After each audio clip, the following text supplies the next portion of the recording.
The economy is not going to be anything like it was. It's going to take a long time to recover. Yes, I was just as perplexed as you, my friend. Could the intricate schemes of figures like Bill Gates, George Soros, and Klaus Schwab be setting the stage for their own failure?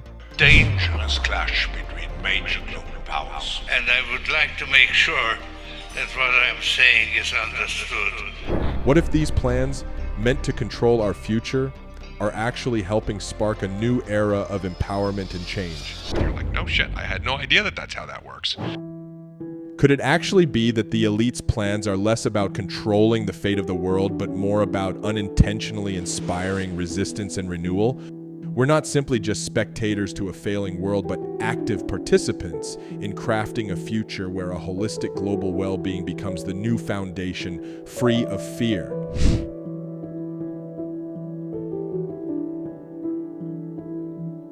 I have been getting more and more requests to talk about how we can manage ourselves emotionally in a productive way as we become more aware of the things in the world that we don't agree with, things in the world that are occurring at what seems like significant scale, from habitat destruction to corporate capture of our medical industry, corporate capture of our government, the military-industrial complex, censorship, media propaganda, intelligence agencies utilizing their assets against civilians. A lot of the conversations or topics that we're becoming made aware of through independent media, whether you're listening to The Hill or Joe Rogan or Russell Brand or Jordan Peterson or the Weinsteins, there are a lot of people having disclosure conversations right now.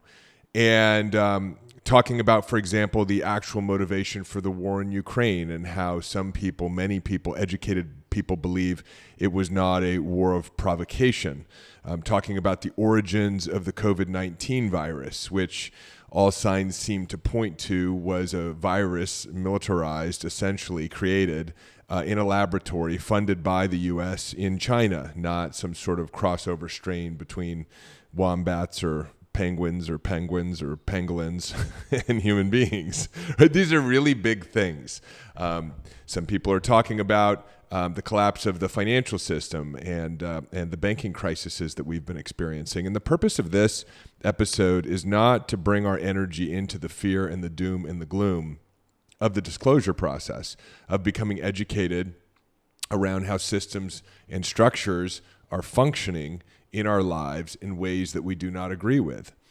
This conversation is about how to perceive what's happening through right thinking, through an intelligent perspective that allows us to be productive with this information and to use it to become even more powerful in the creation of our own individual lives and collectively as we move towards creating new systems and structures in the world. That's what this conversation is about. I really wanted to not script this episode because I think that because I want to have as authentic a conversation with you as I can and be available for the information as it's coming to me to share it with you. What I believe is that all is well in the world right now. I believe that everything that we're experiencing right now is a process, and it's a good process. It's what your New Age friends would call an awakening process. And if you're here listening to this conversation, you could be at a couple different stages of this awareness. You could be at a stage of awareness, probably further into the spectrum of disclosure or understanding how systems function, where you believe that Bill Gates is doing evil things in the world. By the way, YouTube, I'm not saying Bill Gates is doing evil things in the world because I don't want to be censored, but where you believe that the World Economic Forum is actually exerting its non-elected control towards totalitarian efforts. You could believe that a small handful of people control most of the world and have used their influence and their corporations that they control and the media that they control to enact some sort of global strategy that subjugates the many and gives control and power to the few. That's where you could be in this conversation. You could also be in a conversation where you go, hey, it's the left's fault. Hey, it's the right's fault. Hey, it's Joe Biden's fault. Hey, it's Donald Trump's fault. Hey, RFK Jr. is a conspiracy theorist and a whack job. Hey, there's no way that my doctor would lie to me, but I don't trust that this war in Ukraine is a noble war that's meant to, protect the Ukrainian people. Hey, I follow CNN.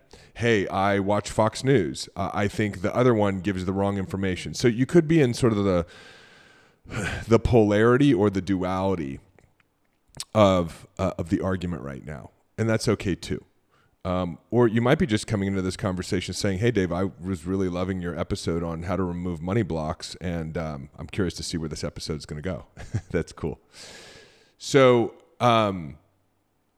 what I believe is that all is well, and that there's an unfolding taking place of what we would call consciousness, that humanity is evolving, that human beings are evolving. I believe that we are an extension of infinite intelligence, that there is one intelligence that extends itself through an individualized spirit into human beings through the radioactive mechanism of the brain and the heart, that we receive in a unique part of, let's call it God, into ourselves, and we live that experience. And this is all a mechanism for having experiences that we don't like, so that we can become even more clear and focused on what we do want to create, and for enjoying the creation of those things that do bring us joy and exhilaration and happiness. It's a very sort of on the front line of the material world type of experience, where we as human beings actually do create our own reality, and we're collectively creating a reality, which we would see as a global phenomenon today.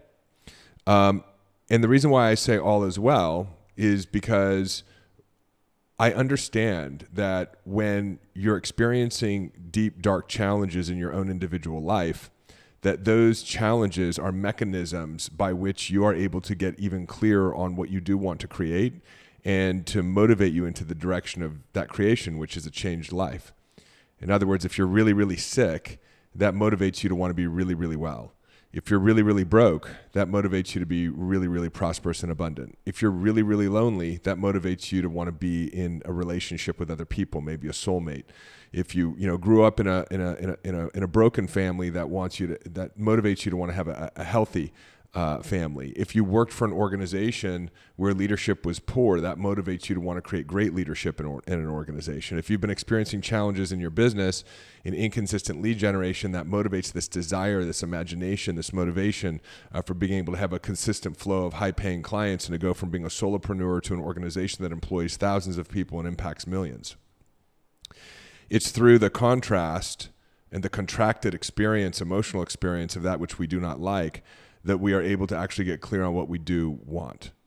And so I know every time we're working or coaching with someone in their individual life, no matter where they are in their journey, no matter what problems they're experiencing, no matter how long it's been going on, no matter how seemingly sophisticated or insurmountable it is, we know through the power of a changed mind that someone can absolutely transform their reality. And that the life that they've created is based on the belief systems that they have. And so that's what I mean by all is well. Any situation or circumstance can be changed.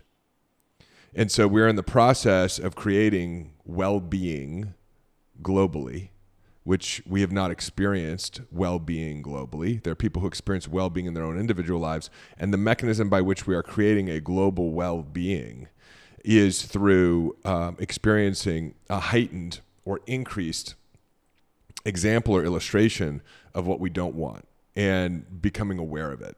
So a lot of the systems and structures that have been in place for a long, long time that have allowed, for example, let's say regulatory organizations in the US and around the world to become captured by the companies and the individuals who they are meant to regulate, that's been going on a long time. We're just becoming aware of it.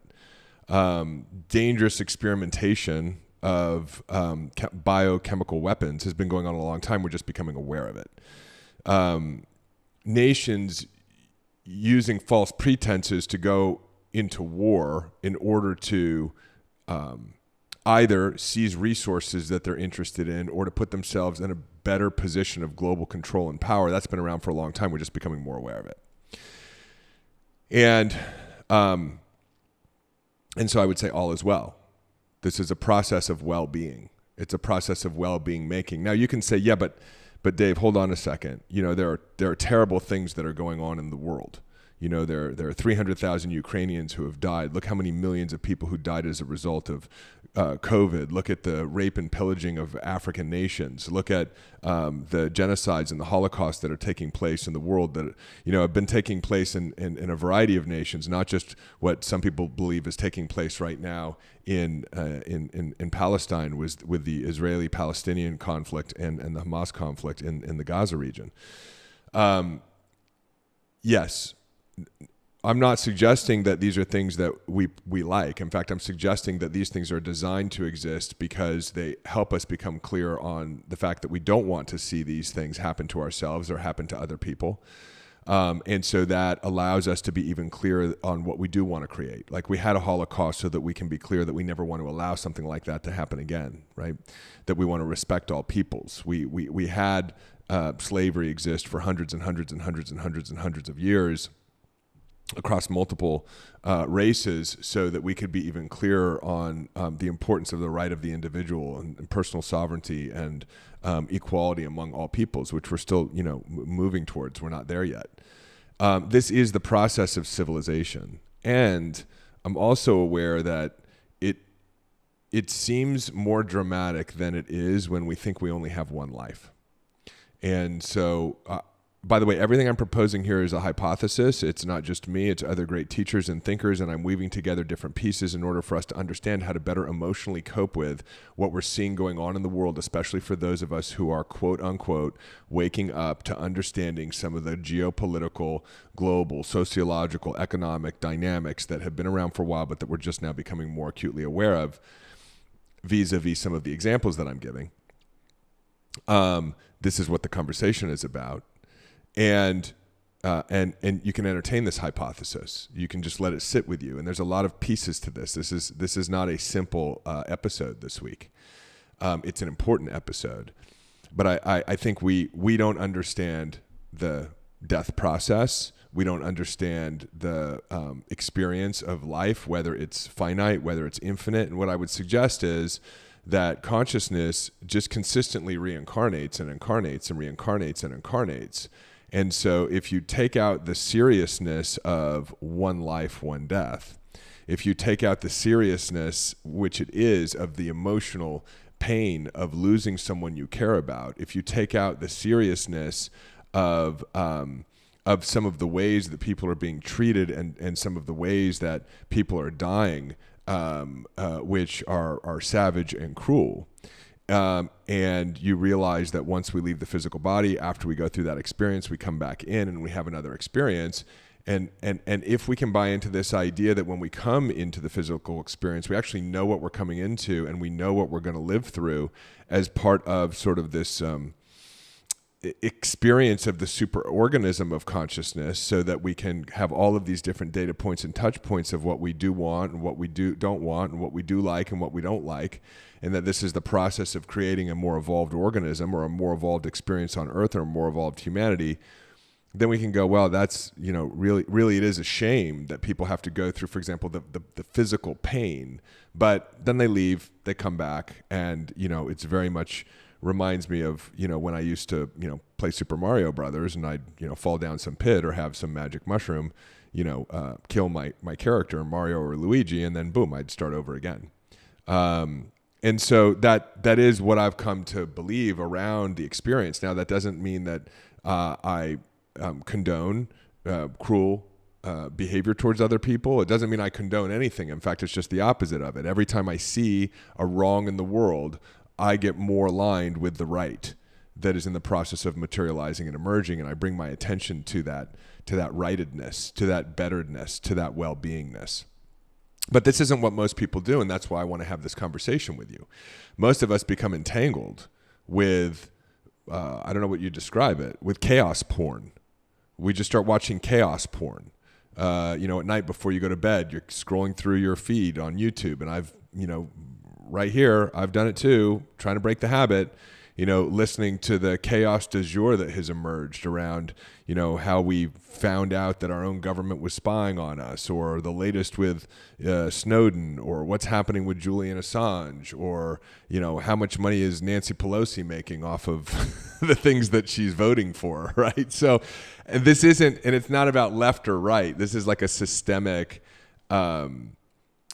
phenomenon that's taking place. And that's why I said some of you are in the phenomenon. You realize this isn't a right or left issue. It's not a Fox News, CNN issue. And some of you are still like just below the surface of the phenomenon. You think that it's actually some other group of people's fault. And so, again, what are we doing? We're having a conversation about how we can be with this, with well-being. I had one of my clients say, hey, I want your opinion on how to apply the principles, the root cause principles, the metaphysical principles, the personal development principles, the business principles that you teach. How do I apply those to the fact that, like, I now want to just, buy a bunch of gold or Bitcoin and, purchase a semi-automatic weapon and live on a ranch somewhere and grow some cattle and be off the grid and have, canned tuna in my pantry. I said, well, you can go do that. There's a lot of people doing that. I mean, there's a whole prepper community. I didn't want to live my life prepping. So I chose not to. But I also understand root cause and metaphysical principles that really govern our reality. And so that has helped inform some of the choices that I'm making. And my suggestion to her was, you've become informed. Now stop paying attention to it. Stop paying attention to it and decide what you want to create in your life. What brings you joy? The mind will bring its attention to that which moves us into fight or flight. Fear has a predominant advantage over happiness in our lives, and it's partly due to the fact that our nervous system is, let's call it an ancient nervous system. Let's call it a reptilian nervous system. It's a protective nervous system, and so, unless we use our higher awareness faculties, our ability to control our thoughts, to shift our emotions, to bring our attention and focus where we choose, left to our own devices, we're just going to pay attention to threats. And then you combine that with, the social media kind of dopamine hit, the addictive mechanisms that social media have become, were developed under, and then you also look at the polarity that's created through the media between, like, let's say, a two-party system and a left and a right and a friend and an enemy, and how we begin to almost assume an identity based on our association, regardless of, who's in office. It's like you being a fan of a sports team, regardless of the fact that the players are being traded all the time, and you may not agree with those choices. You're just sort of a die-hard fan. Which is fine, I guess, when it comes to sports, but it's problematic when it comes to sovereignty and democracy and an electoral system. But the whole thing is designed for us to take sides and then be addicted to consumption, which generates fear. And this is, some people believe this is by design. Some people believe that this was just sort of like a natural evolution. But what's important to understand is that fear is actually the problem. So in another episode that I mentioned earlier, A New World Order, It's Time to Have the Conversation, what I talked about was we create our own lives. If you're listening to this, you're hip to this conversation. Thoughts are things. You're creating your own reality. You're a powerful creator. And, if you don't have the money in your bank account, it's because you haven't yet become the person emotionally and psychologically that should have a lot of money in your bank account. You need to change your belief systems. If your business is not where you want it to be, there's some resistance there that wants to be uncovered and transformed and healed. It's a misunderstanding you had from when you were a child and you thought money was hard to make, or if you want to do things right, you have to do it yourself. And it's creating a bottleneck in this vision, this desire you have for growth in your business. That's actually a good thing. Our goals, our dreams, our desires help reveal the bottlenecks, the psychological, emotional bottlenecks that are stored in our nervous system. They're stored in our soma. They're represented by the neural networks of our brain and our memories. And when we get stuck in our third dimensional life, we go inward to look at how are we reacting to this experience externally. And we realize that our reaction is actually what created the external challenge in the first place. In other words, it's the cause of the external challenge. It's not the effect. You know, when you date another person and you're in a toxic relationship and you feel betrayed as a result of it, that's your reaction to the experience you're having, but you've felt betrayed since you were 4 years old and something happened to you. So we're going to continue to experience that which we don't like until we go inward and we heal what needs to be healed. We re-understand what was misunderstood inside of us. Call it whatever you want, limiting beliefs, childhood stories, traumas, if we want to make it sound really big and hairy and gnarly and taking a long time to transform. Not that there aren't some experiences that are more emotionally charged. So the myelin of the nervous system is more acclimated or has a greater propensity to kind of go into that pattern, and it may take a little bit more time to change it. That's kind of what trauma is. It was just a deeper emotional response, which is represented neurophysiologically in the body. But it doesn't mean that you can't change the habit. All habits can be changed. And as we change the habit of really, if we were going to boil it down, of fear, right? All limiting beliefs, all traumas are a misinterpretation that create fear in the nervous system. We move into the sympathetic expression of the nervous system. If we can start to transform those resistances, we move more into parasympathetic. We move more into rest and relaxation. We move into a powerful state. And as a result, you start having more thoughts, more ideas. You create kind of circumstances and situations and synchronicities that are aligned with the outcome that you want to produce, and your life changes. This is how you change your life. There was like a 3-minute dissertation on how you change your life. I've got a bunch of other episodes if you want to go listen to how thoughts become things, or how to change a specific aspect of your life, your relationships, your health, your wealth, your business, your spiritual connection, your purpose, whatever it is. Always goes back to the same conversation.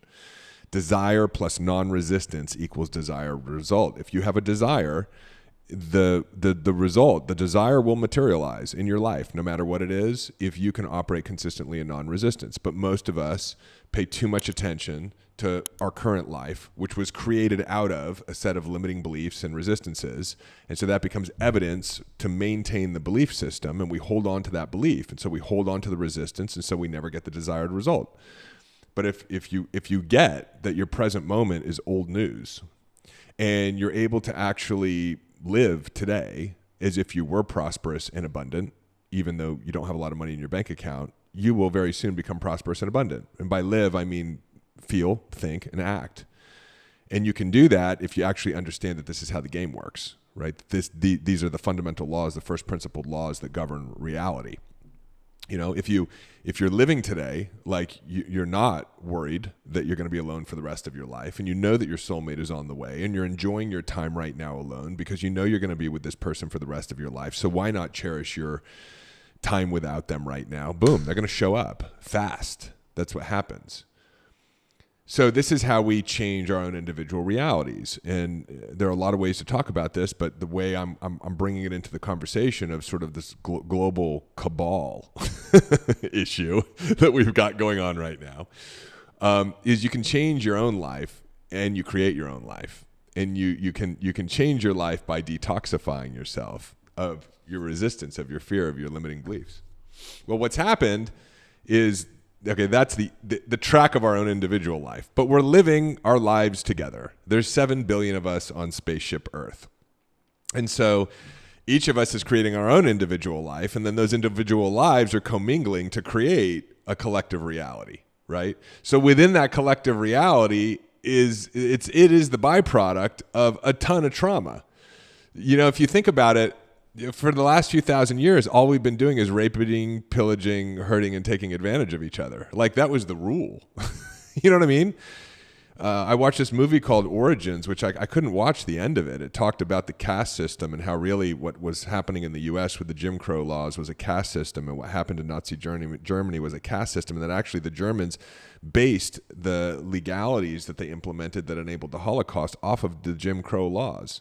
And then they looked at India and the caste system, and they looked at some other nations in Latin America, South America, Africa, and man, we've just been abusing human beings for thousands of years, and that trauma has never been processed out. So we've got all these fears. We know that because it's materializing in our own life. But then you bring us all together, and we're materializing this collective reality. And I talked about in the New World Order episode that I did around how thoughts become things, when enough people are focused on the same idea or feeling the same emotions, it activates ideas that reside in consciousness. So in this sort of invisible field of information are all ideas. And we activate those ideas, and then we receive those ideas again through this radioactive technology we have called the brain. We're able to, when we align our emotions and our desires with an outcome, that all of a sudden it's like, boom, it finds this thought and consciousness, it comes alive, and it starts heading your way. And you have it as a thought, or someone speaks it to you, or there's some synchronicity or coincidence that reveals it to you. Like, ideas don't exist in the brain. New ideas don't exist in the brain. They exist external to your brain. They exist in consciousness. The brain is just a receiver that's translating information or ideas in consciousness when you tune yourself to the frequency of that information through desires and through emotions. So, for example,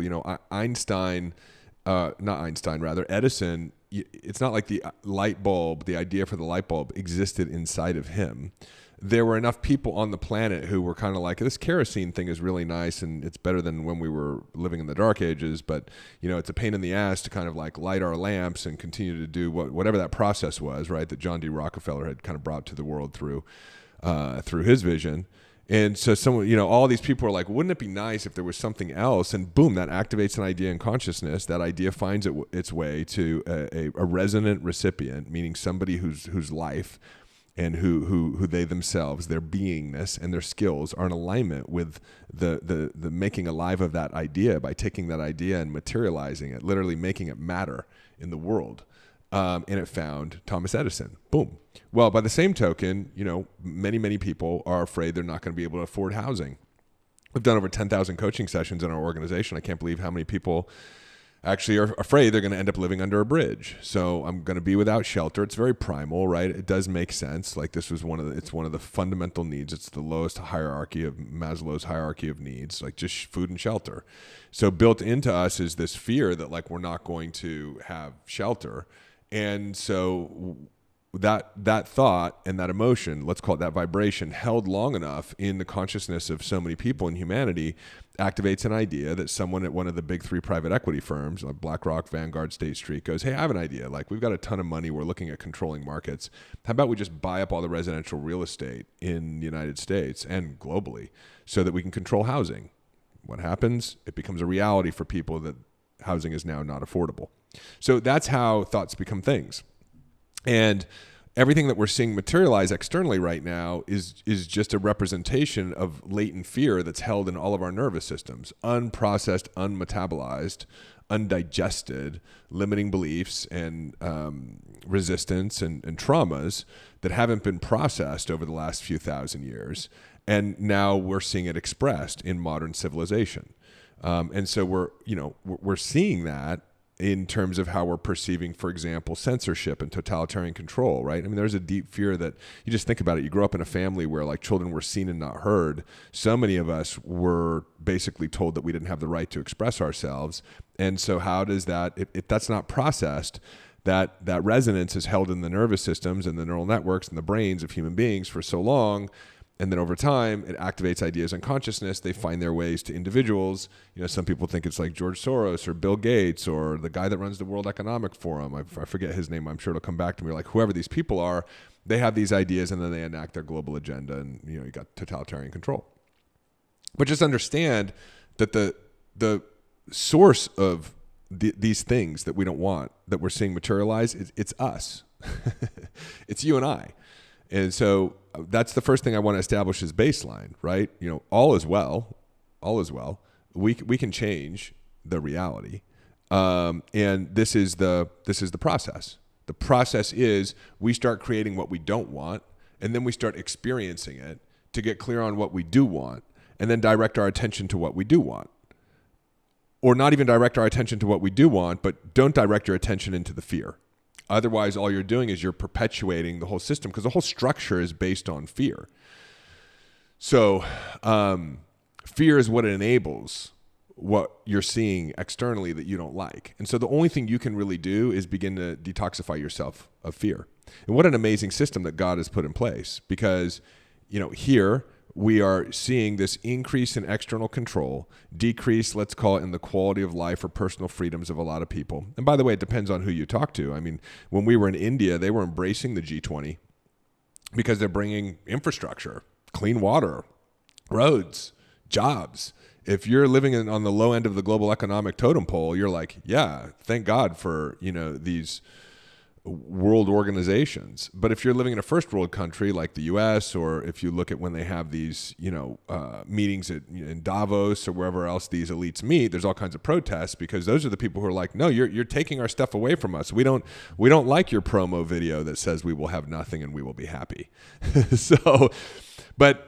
But that whole structure is just a mechanism that is a materialization of what is inside of us. And this is part of the process. Just like in my own life, I had to be brought to a bottom with my drug addiction, my sex addiction, my alcohol addiction, no money in my bank account, 2 homes in foreclosure, in order to sort of awaken me to a better way of living my life, a better set of principles. And then that brought me, through the 12-step program into a relationship with my higher power. Then I got into personal growth. Then I read Napoleon Hill's Think and Grow Rich. And then I just went down this rabbit trail over the last 10 years, understanding everything I could in terms of how reality works and who we are, from, neuroscience and neurobiology to metaphysics to quantum mechanics to behavioral psychology to spiritual teachings. So that, I had to hit my bottom in order for me to go, there's got to be a better way, and to start seeking it out. And so what's happening right now is we're moving towards a global bottom. And your experience of that global bottom is dependent upon whether you engage in the fear or not. I look, for example, at where I happen to live. A lot of people are like, well, the U.S. is going to have a civil war. And I'm like, well, I just happened to move to Puerto Rico. Like, I fell in love with Puerto Rico. My wife and I were going to move to Mexico. We decided to come to Puerto Rico. I now have a 3 acres on a mountaintop, 8,000 square foot home. I've got chickens. I've got vegetables. I've got a guy who tends to all of it, because I'm like not a farmer. I've got a water cistern. I've got a backup generator, but I wasn't prepping. Like, do you get that? I'm not prepping for a civil war, but I happen to be in a place right now where if the proverbial shit hits the fan, here's where I am. And you're guided to whatever your own unique destination is that, by the way, is in alignment with your joy and with your passion. I wanted to have a mountaintop retreat home where I could do private client retreats and feel like I was living in a spa. And now I do. But I wasn't operating out of fear and going and buying a bunch of land in Texas or Tennessee and then having to learn how to, be a beekeeper when that's not what I want to do. You see what I'm saying? So if you can just continue to clear out your own individual resistances, you get to have an extraordinary life. And as you start to become aware of what's happening globally, because now you're more spiritually connected, you're not as judgmental, you're open to alternative media, you stop watching the regular news because you realize that there's nothing here that's substantive. You start surrounding yourself by other people who go, did you know that this is how this works? And you're like, no shit, I had no idea that that's how that works. As you go through this process, what's important is that you don't get attached from a fear standpoint with this new information. Am I being clear with you? Right? Like, if you're watching on YouTube, let me know if you're picking up what I'm laying down. If you're listening on the podcast, just nod your head. I'll hear it. I'll hear it through the through the ether, right? So it's okay that you're becoming aware of it. Don't become addicted to it. Don't become afraid of it. How do I not become afraid of it? Well, because if you're living in your joy, we already understand these principles. If you're living in your joy and you're not living in you're not living in resistance, you're just going to be guided. You're going to look backwards and go, oh shit, it all worked out for me. Well, you know what? If God's plan for you was to actually just have something happen that you didn't expect, just trust that that's the process. Your time was up. You're moving on to your next life. It's going to be amazing. You're going to be with the same people you love. That's what our Creator has done for us, right? No biggie. But the alternative is be afraid, perpetuate that vibration, put yourself into a position to create circumstances and situations that you don't want, right? That's what happens if you pay attention to all this stuff too much. And so you got to pay attention to how you feel. If you're not feeling good consuming this information, step away from it. Step away from it. And if you're having thoughts about this information that don't feel good, you can actually go back to some of the distinctions we teach in the personal development side. You can go back and watch some of my episodes, like episode I think it was episode 2 where I talked about personal development 1.0 versus personal development 2.0. And you'll learn a distinction, which is if you're thinking something that doesn't feel good, it's not true. So, if you're worried about stuff, let's just call it God ain't worried about it for you. So stop, right? But if you continue to engage in that because you're addicted to the fear, which is really what's created, the modern structure that we're observing right now, is our inability to alleviate ourselves of fear, then you're going to create circumstances and situations that are unnecessarily painful for you. I heard an interview with Russell Brand, and I was watching Russell for a while. I really like Russell Brand. I really like a lot of these people. I wish I could have a conversation with them and say, hey, you're sort of perpetuating the system because the system is fear. And so while you're educating people, you're not really giving them solutions. And so they're left now scared, and now scared people continue to create systems that scare us inadvertently or advertently. And Russell Brand started out actually on the right track, like teaching people how to become spiritually connected, teaching people how to be happy, teaching people how to be in their joy no matter what was going on in their personal lives or in the world. And then he got really, really interested in, this information around how global systems and structures work. And that's what he's been talking about a lot recently. And you even look at his thumbnails. It's always like, World War III is here. And like, holy shit, it's the end. Granted, sometimes like even for this video, right, I get your attention with some language, but then I think you got to move people right into the certainty of the goodness of the future. You got to say, hey, let me explain to you what's happening here, and it's okay. Don't be afraid. All is well. You can manage this. And if you can align yourself emotionally with what feels good, there's an infinite intelligence that's going to work with you to help you play out your destiny as it's meant to be played out in as joyful, abundant, productive, peaceful, safe way as possible. But a lot of these guys are just now either inadvertently or advertently, because a lot of people are trying to play the YouTube algorithm too, like fear mongering. And so that doesn't work, right? Like we talked about this. And in order for the system to change, we have to detoxify ourselves of fear. As we detoxify ourselves as fear, we're now fearless people. We start having ideas, we start connecting with other fearless people, and we will create the new system. That's how the new system gets created. By the way, this isn't some sort of like kumbaya thing. It's not the walls of Jericho where we just go around like, drumming the drums and trumpeting the trumpets, and then all of a sudden the old system falls away. That's not what I'm talking about. That's actually a metaphor. The metaphor there was like, go and stop worrying and live your life, and you will become an instrument of the change, and other people will too. We will all do our part, and we will create the new system. And by withdrawing our fear and our attention from the old system, it will find its own way to dismantle. That's the principle, and it's really, really cool. And so I want to give you a couple metaphors for this to really anchor it in, but Russell Brand was having this interview with a guy. I don't remember. He was some sort of expert, right, on geopolitics. And he was talking about how, AI now is a thing. And you combine AI with these centralized power people, the very, very powerful people who control so much of what's going on in the world at the moment. I mean, they seem to control. They really don't. That's my point. And he said, if we don't dismantle the structure in the next, 3 to 7 years, it'll become the totalitarian dark ages. And I was like, man, that is so wrong. I know it's wrong because that's how wrong it feels. And so I think it's important to understand, if you look at how infinite intelligence has functioned, I think a lot of this process is bringing us back into spirituality and a relationship with a power greater than ourselves, whether that's Jesus or Allah or God or the universe. It's really interesting, right? Like Joe Rogan's talking about Christianity in a way that he's never been open to before. Jordan Peterson is talking about Christianity and using metaphors from the Bible. Russell Brand just recently found Jesus. It's pretty interesting. And I think that the chaos in our life does bring us back to a relationship with a power greater than ourselves. I can only speak to that from the perspective of my own drug and alcohol recovery, but I could have never gotten sober if I didn't build a relationship with the God of my own understanding. And it can be whatever understanding it is for you. It doesn't matter. It could be nature, universal forces, mathematics. But just there's this idea that there's like this loving, infinitely intelligence mechanism that's functioning that governs everything. And it's always working for our greatest growth, our greatest prosperity, and our greatest evolution, even in the challenges. And so this idea that like, hey, if we don't get wraps on this thing soon, it's going to become the Matrix and we're all going to be living in pods and the system's going to be feeding off of our souls. Like, no, that's not my God of my understanding. My God of my understanding is the David and Goliath God, right? The God of my understanding. And again, I don't know if I consider myself Christian or not. Like I have an affinity towards Jesus. I grew up in a family that didn't celebrate religion at all. My dad was Jewish. My mom was Lutheran. I got into spirituality through Buddhism. I've studied Taoism, Hinduism, science of mind.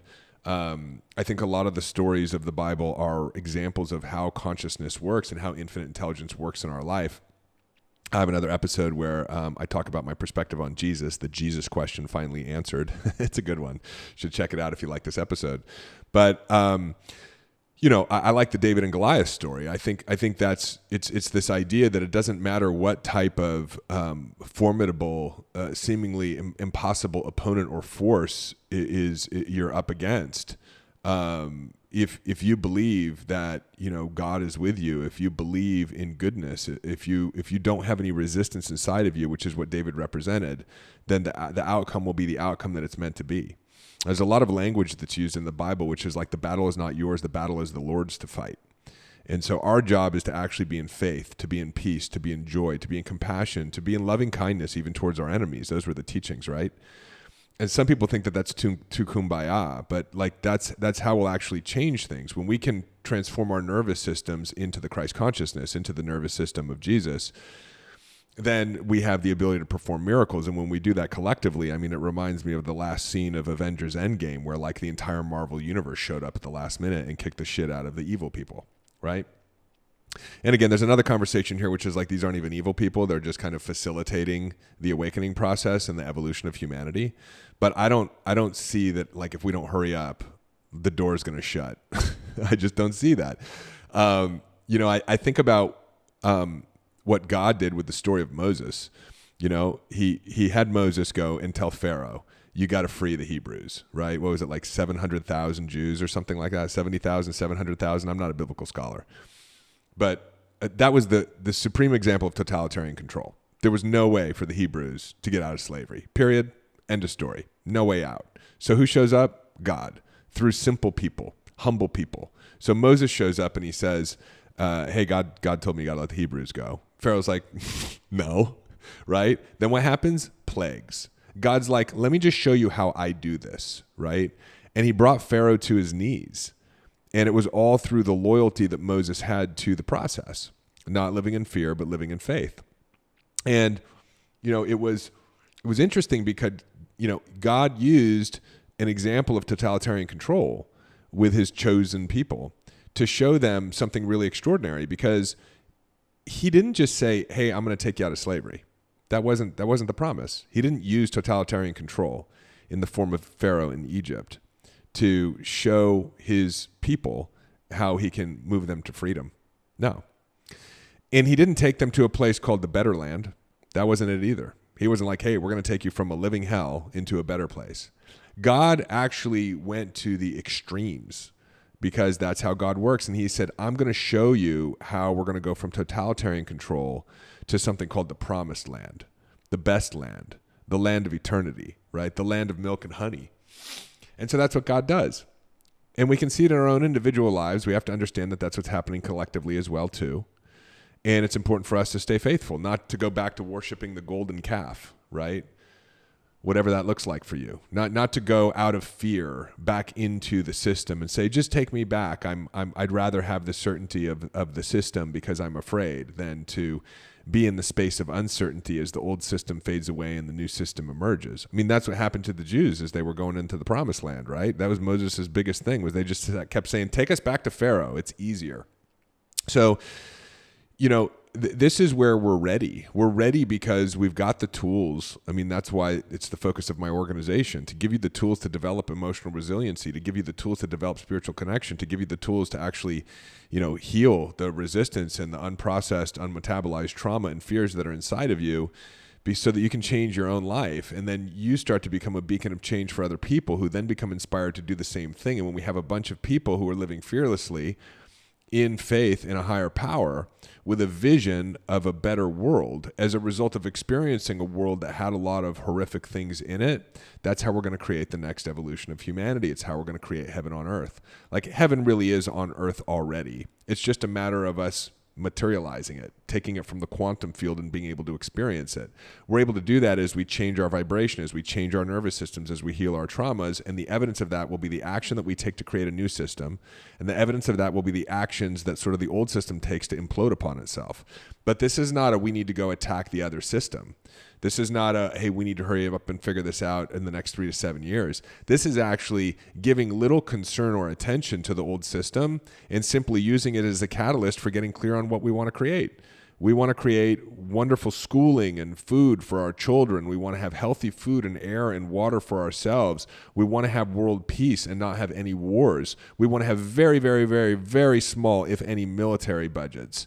We want to have a healthcare system that isn't based on propaganda and misinformation, miseducation, and corporate capture, but that affords individuals with the right tools and healing modalities for what their preference and belief systems are.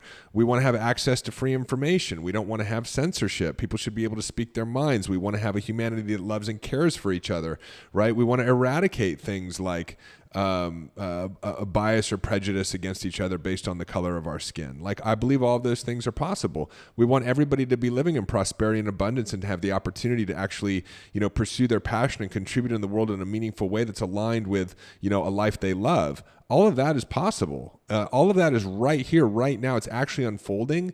And if you actually read between the lines, what I'm saying is that's how you should be interpreting all of these things that are scaring you as you're learning about them, because this is actually what's happening. And if you can understand that this is actually what's happening, then you can start operating from a powerful place and not only create an empowered life for yourself, but start to become a part of the change. It's really exciting. You live your life fearlessly, joyfully, faithfully. You work with the material of your life as it comes up because it helps you identify where there's still some fear that needs to be processed. And you get to connect with other people, right? And live your life together in this sort of faith-based, other connected, compassionate, empathetic, intelligent way. So that's what I believe, and I'm sticking with it. And all I ask is that, if you're picking up what I'm laying down and you really care about other people and you care about creating change, then share this episode with one other person, right? Because we have to reorient ourselves. Right now, the voice of awakening still has a pretty strong frequency of fear in it. And so we need to just evolve that conversation a little bit further. Hey, if every once in a while you want to check in on the news to kind of understand what's going on, or you get exposed to it and it creates some contrast for you, man, I really don't like how that's happening in the world. That's great. But then tune out. Spend 99% of your time enjoying your life, going for walks with people you care, working on your businesses in a passionate way, helping other people, holding the vision for how you see the world and your contribution to it. And 100% consistently, predictably, if you do that, that desire will materialize as the desired result. And if there are enough of us that are doing that simultaneously and together and in cooperation, you got a completely different planet, right? So I believe in the certainty of the future, and I'm excited to be creating it with you. Love you. Hope you enjoyed this episode. And again, like I said, the only thing I ask is if you did, share this with somebody else. This is a really important episode, especially if you stuck all the way through to 48 minutes of this episode. Right, we're in this conversation together, and I consider you a brother, a sister, and a friend. Let's go out and do this together. I'll see you in the next episode. Hey, it's David. Hop on over to davidbear.com. Click right here. There's also a link in the show notes, and sign up for our newsletter. You'll get immediate access to my free Mind Hack ebook, as well as a couple of trainings to help you master the inner game. This is a great way to stay informed and be a part of our community and be notified of special announcements. Click below, head on over to the website, get subscribed. If you loved this video, make sure you check out this one or this one, and I will see you in the next video.